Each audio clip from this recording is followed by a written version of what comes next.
Shout out kay Ron Manubay, Joms Madribojas, Tirso de los Reyes, Vergel Sarabia, Joey Ricapark, Lawrence Cariando, Ruben Amarga, Mark De La Torre, Cloyd Pamintuan, Antonio Pelayo, Amo Marlu, Rodelio Gomez Family, Rudy Labarda, Tomas Azares, Jerry Dionsay, Salvador Laiga, Donald Pelayo, Arlan Tangaha, RG Bueno Family, Ray Landic, Paco Nambayan, William Pabalate, Roger Mungkal, Alan Jun Pampanga, Princess Irish Lakay, Noel Vasquez, Renmark Bencito, Edito Calagi, Rodolfo Placido Tulo II, Carlo Ocampo, Edly Gomez, Alvin Javier at Sheena Gavino.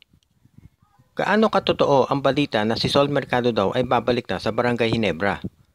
Naglabas ng tweet si Sol at sinabi niya na umaasa raw siya na makakasama sa PBA bubble at namimiss na niya ang PBA.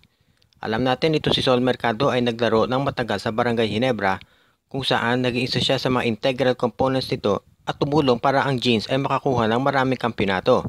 Pero na-trade siya nung nakuha ng Barangay Ginebra si Stanley Pringle sa Northport. Hindi nagtagal si Mercado sa Northport at na-trade sa Phoenix pero hindi siya binigyan ng kontrata dahil hindi sila nakasundo to sa terms of agreement. Ang nangyari, naging free agent si Sol Mercado at hanggang sa ngayon ay wala pa itong team.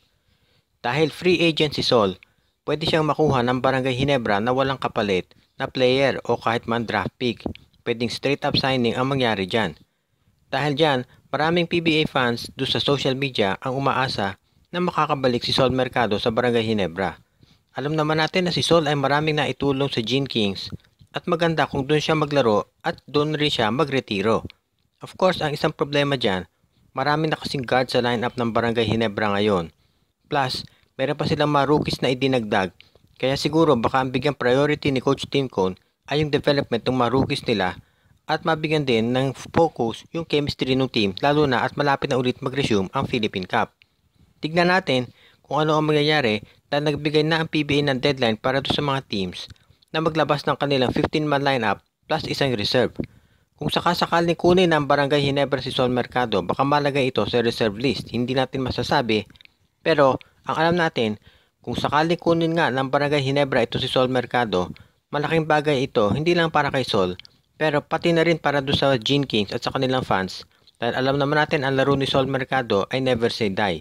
Hindi lang ito playmaker, ito ay scorer din at pwede rin sa depensa lalo na doon sa mga malalaking guards ng kalaban. Kaya tignan na lang natin kung makakabalik si Sol Mercado sa Barangay Ginebra. At ang isa pang balita na kumakalat ngayon sa social media ay meron daw trade talks na magaganap sa pagitan ng Magnolia Hotshots at ng Phoenix Fuel Masters. Ayon doon sa report, gusto raw kunin ng Magnolia Hotshots si Alex Malyari at ito ay gawin nilang small forward.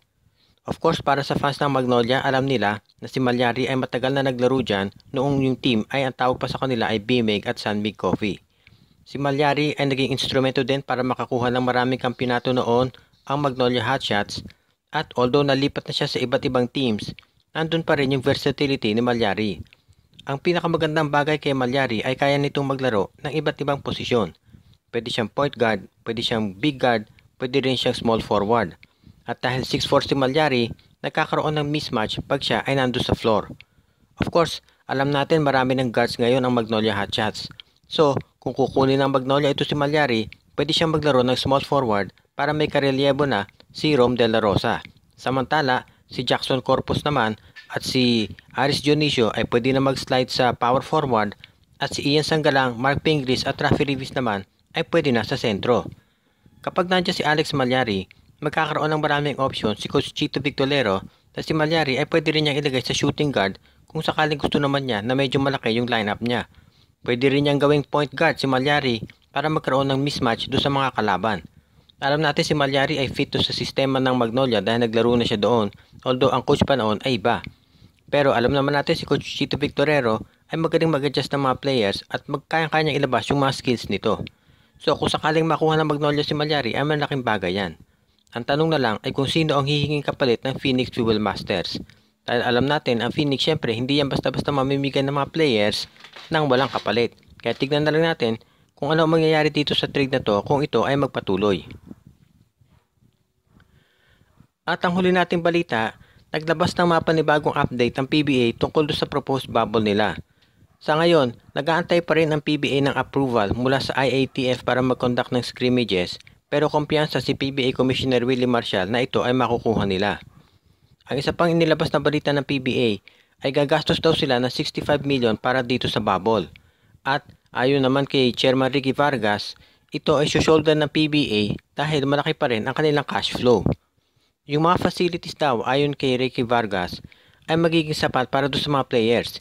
Hindi lang yung health facilities at yung training, pero pati na rin yung mga amenities na syempre 2 buwan mananatili yung mga players doon na hindi kasama yung kanilang pamilya at para naman hindi mainip at para hindi mabore yung mga players ay maglalagay sila ng marami ng mga video games, mga golf, tennis, swimming at iba-iba pang amenities para man malibang yung mga players.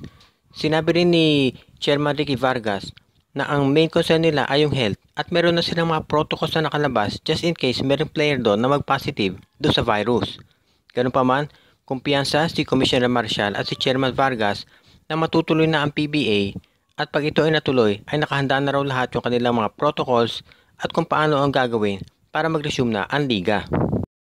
Shout out kay Ron Manubay, Joms Madribojas, Tirso de los Reyes, Vergel Sarabia, Joey Ricapark, Lawrence Cariando, Ruben Amarga, Mark De La Torre, Cloyd Pamintuan, Antonio Pelayo, Amo Marlu, Rodelio Gomez Family, Rudy Labarda, Thomas Azares, Jerry Dionsay, Salvador Laiga, Donald Pelayo,